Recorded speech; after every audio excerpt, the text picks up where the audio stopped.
ស្រែធំដាច់កនទុយភ្នែកឯនេះជើងមេឃចនរាំងត្រចង់បងឃើញស្រីដើររូបស្រស់ផូរផង់សម្រស់មាសមុំរៀមខ្យងស្មារតីថាស្រីស្មារតីថាស្រីល្អគ្មានពីរភូមិយើងយប់នេះមានកម្មវិធីបរោះនារីស្រស់ស្អាតគ្រប់ប្រាណបងសុំហៅស្រី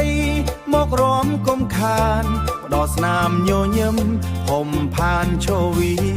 នារីក្នុងក្អីក្នុងក្តីស្រមៃតោះអញ្ជើញថ្លើមថ្លៃរំចង្វាក់តាលងរំពុតរំពេងតាមភ្លេងសម័យបើអើយស្រីបើកុំអៀនហ៊ានលើកដៃកុំនៅអៀនព្រៀនឡើងរំតាលងចរឆោមយងកុំនៅអៀនព្រៀនឡើងរំតាលងចរណៃឆោមយងយប់នេះខែភ្លឺបំភ្លឺផ្លូវដើររំលេងបណ្ដើសាសងបណ្ដើសន្យានឹងគ្នាថាមិនបោះបង់